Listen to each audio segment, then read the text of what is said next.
گزار ہونا چاہیے، اور شکر گزاری کا طریقہ یہ ہے کہ اس مبارک مہینے کی رحمتوں، برکتوں اور سعادتوں سے فائدہ حاصل کیا جائے۔ اللہ کریم نے ہر اعتبار سے مختلف چیزوں کو مختلف چیزوں پر فضیلت عطا فرمائی ہے، زمان کے اعتبار سے، مکان کے اعتبار سے، ظرف کے اعتبار سے، ہر اعتبار سے ہر جنس کی بعض چیزوں پر بعض کو فضیلت عطا فرمائی ہے۔ جیسے سال کے 12 مہینوں میں سے اللہ نے رمضان کو خصوصی فضیلت عطا فرمائی ہے، اور دن اور رات سارے اللہ کے ہیں، بعض راتیں اللہ نے بہت زیادہ فضیلت والی بنائی ہیں، جیسے شب قدر اور رمضان کی ہر رات اور عید کی راتیں، یہ اللہ کی طرف سے فضیلت والی راتیں ہیں۔ ایسے ہی دن سارے اللہ کے ہیں، سارے دن افضل ہیں۔ جو بندہ جس دن اللہ کو راضی کرے وہی دن اس کے لیے عید کا دن اور افضل دن ہے، مگر اللہ نے دنوں پر فضیلت عطا فرمائی ہے۔ جیسے ذی الحج کے پہلے 9 دن بڑی فضیلت والے دن ہیں، عید کا دن، پھر خاص طور پر یوم عرفہ، اسی طرح رمضان کا ہر دن فضیلت والا ہے۔ تو اللہ نے جتنی بھی فضیلت والی چیزیں عطا فرمائی ہیں ان سے بندوں کو فائدہ حاصل کرنے کی کوشش کرنی چاہیے۔ خاص دنوں کو بھی عام دنوں کی طرح گزارے تو یہ بے قدری اور ناشکری ہے، خاص راتوں کو بھی عام راتوں کی طرح بندہ گزارے تو یہ ناقدری اور ناشکری ہے۔ اسی طرح اللہ نے خاص اوقات اور لمحات عطا فرمائے ہیں، ان خاص لمحات اور اوقات کو ضائع کرنا یہ گویا کہ اپنا سب کچھ ضائع کرنے کے مترادف ہے۔ اس لیے خاص مکان سے، خاص مقام سے، خاص جگہوں سے، خاص دنوں سے، خاص راتوں سے اور خاص اوقات سے فائدہ حاصل کرنا چاہیے، ان کو قیمتی بنانا چاہیے۔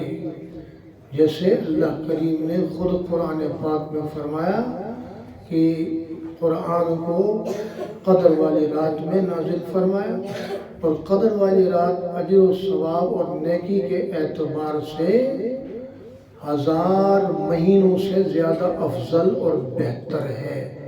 1000 مہینے 83 سال سے زیادہ بنتے ہیں، 83 سال سے زیادہ عرصہ 1000 مہینے کا حساب لگائیں تو بنتا 83 سال 4 مہینے بنتے ہیں۔ تو گویا کہ جس نے شب قدر پالی، شب قدر کو جس نے عبادت اور اللہ کو راضی کرنے میں، استغفار اور معافی مانگنے میں گزاری، اس نے گویا کہ 83 سال سے زیادہ عرصہ اللہ کی عبادت میں گزارا۔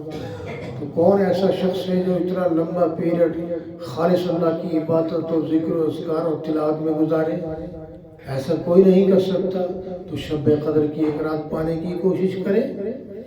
تو ایسے ہی اللہ کریم نے مقامات میں سے بعض مقامات کو فضیلت عطا فرمائی۔ عام جگہوں سے اس جگہ کی مسجدیں افضل ہے۔ مسجدوں میں اللہ رحمت اور برکت نازل فرماتے ہیں، پھر مسجد سے وہ رحمت اور برکت تقسیم ہوتی ہے، پھر جو گھر جتنے مستحق ہوتے ہیں ان کو اللہ اتنا ہی نوازتے ہیں۔ اب مسجد سے تقسیم ہونے والی رحمت اور برکت جو مسجد میں ہوں گے سب سے پہلے انہی کو ملے گی نا، ان کے بعد پھر آگے تقسیم ہوگی۔ تو پھر جہاں آدمی بارش موسلا دھار برس رہی ہوگی وہاں پہ ہوگا تو اس کو زیادہ بارش کا اثر پہنچے گا، یا پھر کسی ایسی جگہ پہ بیٹھا ہو جہاں صرف بارش کی ہوا کا اثر پہنچتا ہو، بند کمرے میں بیٹھا ہو، چھت والی جگہ پر بیٹھا ہو۔ اس لیے عین اس مقام کو حاصل کرنے کی آدمی کوشش کرتا ہے جہاں سے اس کو زیادہ فائدہ پہنچے. جیسے دنیا کے اعتبار سے جس مارکیٹ میں کاروبار زیادہ ہو وہاں چلا جاتا ہے، جس مارکیٹ میں جس چیز کی مانگ ہو وہاں چلا جاتا ہے. اسی طرح اللہ کریم نے جگہوں کے اعتبار سے مسجدیں افضل بنائی، اور مسجدوں میں سے اللہ نے 3 مسجدیں بہت زیادہ افضل بنائی ہیں. 3 مسجدیں بہت زیادہ افضل بنائی ہیں. ایک سب سے پرانی مسجد بیت المقدس، مسجد القدس، آج جس پر ظلم و ستم ہو رہا ہے، اور دوسری مسجد نبوی صلی اللہ علیہ وسلم. اور جو ان دونوں سے بھی افضل ہے وہ مسجد حرام بیت اللہ شریف ہے. اللہ کریم کی رحمتیں اور برکتیں بیت اللہ شریف پر اترتی ہیں، وہاں سے پھر ساری مسجدوں میں چلی جاتی ہے تقسیم ہو کر جس کا جتنا حصہ ہوتا ہے. تو یہ خاص مقامات ہیں. آدمی ان خاص مقامات سے زیادہ فائدہ حاصل کرنے کی کوشش کرتا ہے. جیسے کوئی ساتھی آج عمرے کے لیے جاتا ہے تو ہم کہتے ہیں کہ بھائی جب تم مکے میں چلے جاؤ، مدینے میں چلے جاؤ، تو بازاروں میں، گلیوں میں، وہ کہ مکہ مدینہ دونوں شہر ساری کائنات سے افضل، ساری کائنات سے برتر، وہاں کی مٹی آنکھوں کے سرمے سے افضل. مگر وہاں کے بھی تو مقامات میں فرق ہے. حرم کی حدود اپنی جگہ پر فضیلت ہے، مگر عین مسجد حرام جو ہے، مسجد جو ہے حرم شریف کی، وہ سب سے افضل ہے. اسی طرح عین مسجد حرام کے اندر بھی بعض مقامات ایسے ہیں جو بہت زیادہ فضیلت کے حامل ہیں. وہ کون سے مقامات ہیں؟ حتیم جو ہے وہ بیت اللہ شریف کا حصہ ہی ہے. جس کو حتیم کے اندر تھوڑا سا وقت ملے گویا کہ وہ بیت اللہ شریف کے اندر ہی اس نے وقت گزارا. اور اسی طرح حجر اسود مبارک پتھر ہے، اس کے پاس پہنچنے کی سعادت مل جائے خوش نصیبی کی بات ہے. اسی طرح ملتزم باب کعبہ اور حجر اسود کے درمیان جو چھوٹی سی پٹی ہے، اس کی فضیلت کا تو کیا کہنا. تمام انبیاء نے اس دیوار کے ساتھ چمٹ کر اللہ سے مانگا ہے اور اللہ نے وہ عطا کیا ہے. اور یہ وہی دیوار ہے جس کے ساتھ چمٹ کر اللہ کے محبوب صلی اللہ علیہ وسلم نے اپنی ہر دعا منوائی. اسی دیوار کے ساتھ چمٹ کر اللہ سے فاروق اعظم مانگا، اللہ نے رات کو مانگا صبح عطا کر دیا.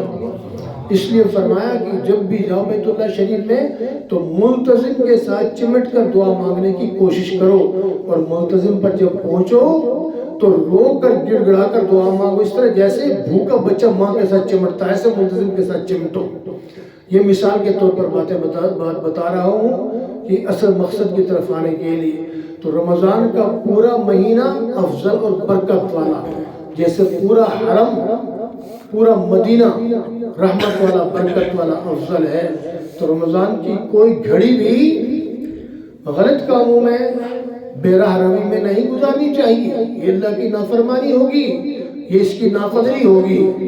زیادہ اوقات تلاوت میں، نوافل میں، ذکر و اذکار میں، استغفار میں، اللہ کو راضی کرنے میں گزارنا چاہیے. اور ان میں بھی اس رمضان کے دن رات میں بھی 3 اوقات ایسے ہیں جو بہت ہی زیادہ فضیلت کے حامل ہیں. 3 اوقات ایسے ہیں جو بہت ہی زیادہ فضیلت کے حامل ہیں. ان اوقات کو ساتھی قیمتی بنانے کی کوشش کریں. ان اوقات میں سب سے پہلا وقت یہی ہے جو جس وقت میں ہم یہاں موجود ہیں. فجر کی نماز سے لے کر اشراق تک کا وقت، فجر کی نماز سے لے کر اشراق تک کا وقت ہے. یہ سونے کا وقت نہیں ہے. جو سویا وہ سب کچھ کھویا. اشراق پڑھ کے سو جاؤ، اشراق سے پہلے نہیں سونا چاہیے. تو یہ بہت قیمتی وقت ہے. اس وقت میں فرشتے تبدیل ہوتے ہیں. جو فرشتے موجود ہیں وہ بھی آپ کی نیکیاں لکھتے ہیں، جو نئے آتے ہیں وہ بھی لکھتے ہیں. آپ کا ڈبل کھاتا اللہ کے دربار میں پہنچ جاتا ہے. ایسے ہی عصر سے لے کر مغرب تک کا وقت، وہ وقت ادھر ادھر گھوم پھر کے گزارنے کا نہیں ہے، افطاری کے انتظار اور تیاری میں گزارنے کا نہیں ہے. ٹھیک ہے، جو افطاری کی تیاری میں لگی ہوئی خواتین، اس کو اس کا پورا اجر و ثواب ملے گا. جتنے بھی افطاری وہ لوگ کریں گے ان سب کے اجر کے برابر ان کو اجر ملے گا. ان کے اجر میں کوئی کمی نہیں ہوگی. تو اس وقت کو یہ بھی فرشتوں کے تبادلے کا وقت ہے اور خاص ذکر و اذکار عبادت اور دعاؤں کا وقت ہے، عصر کے بعد سے لے کر مغرب تک۔ اس وقت کو بھی قیمتی بنانے کی کوشش کی جائے۔ اسی لیے فجر کے اس وقت میں انشاءاللہ روزانہ رمضان میں یہ درس ہوگا 10-15 منٹ، اور عصر کے بعد جو ہے وہ حدیث کی کتاب کی تعلیم ہوگی انشاءاللہ، اس کو سننے کی اور ان اوقات کو قیمتی بنانے کی کوشش کی جائے۔ اور عصر کے بعد کے وقت میں تعلیم کے بعد روزے سے متعلق دیگر امور سے متعلق مسائل پوچھے جا سکتے ہیں۔ اور ان دونوں اوقات سے بھی جو زیادہ قیمتی وقت ہے وہ ہے تہجد کا وقت۔ وہ کون سا وقت ہے بھائی؟ وہ تہجد کا وقت ہے۔ اب عام انسانوں کو، عام مسلمانوں کو ہر رات کا جاگنا نصیب نہیں ہوتا۔ اللہ کے خاص بندوں کو نصیب ہوتا ہے، وہ رات کو جاگتے ہیں۔ ان کو رات کو جاگے بغیر ان کا گزارا نہیں، ہمیں جاگ کر گزارا نہیں ہے، یہ اللہ کی دین ہے، اللہ کی ترتیب ہے۔ تو رمضان میں تو ہر مرد عورت ہر مسلمان رات کو سحری کے لیے جاگتا ہے۔ اب جب سحری کے لیے جاگتا ہے تو آدھا گھنٹہ پہلے جاگے۔ جیسے آج 58 منٹ پر سحری کا ٹائم ختم تھا، 5 بجنے سے 2 منٹ پہلے سحری کا ٹائم ختم ہوا، تو آپ نے 4:30 بجے جہاں سحری کے لیے اٹھنا ہے وہاں 4 بجے اٹھ جاؤ بھائی۔ یہ آدھا گھنٹہ اللہ کو راضی کرنے میں گزارو، اس میں 2-4 جتنی توفیق ہو تہجد کے نوافل پڑھو، اور نوافل جو پڑھو وہ جلد بازی میں بھاگتے ہوئے نہ پڑھو بھائی، تسلی کے ساتھ پڑھو۔ ہر نماز تسلی سے پڑھنی چاہیے، خاص طور پر رات کی جو نماز ہے وہ آپ نے سنا ہوگا صحابہ کرام کے بارے میں، خود اللہ کے محبوب صلی اللہ علیہ وسلم کے بارے میں آدھے گھنٹے اور گھنٹے کا قیام ہوتا تھا، اور اتنا ہی لمبا رکوع ہوتا تھا، اتنا لمبا سجدہ ہوتا تھا، اتنا لمبا قاعدہ ہوتا تھا۔ تسلی کے ساتھ جتنا قرآن آتا وہ سارا پڑھ کے، اسی طرح دعاؤں کے مقام پر دعائیں مانگ کر طویل رکعتیں پڑھنی چاہیے۔ اور آپ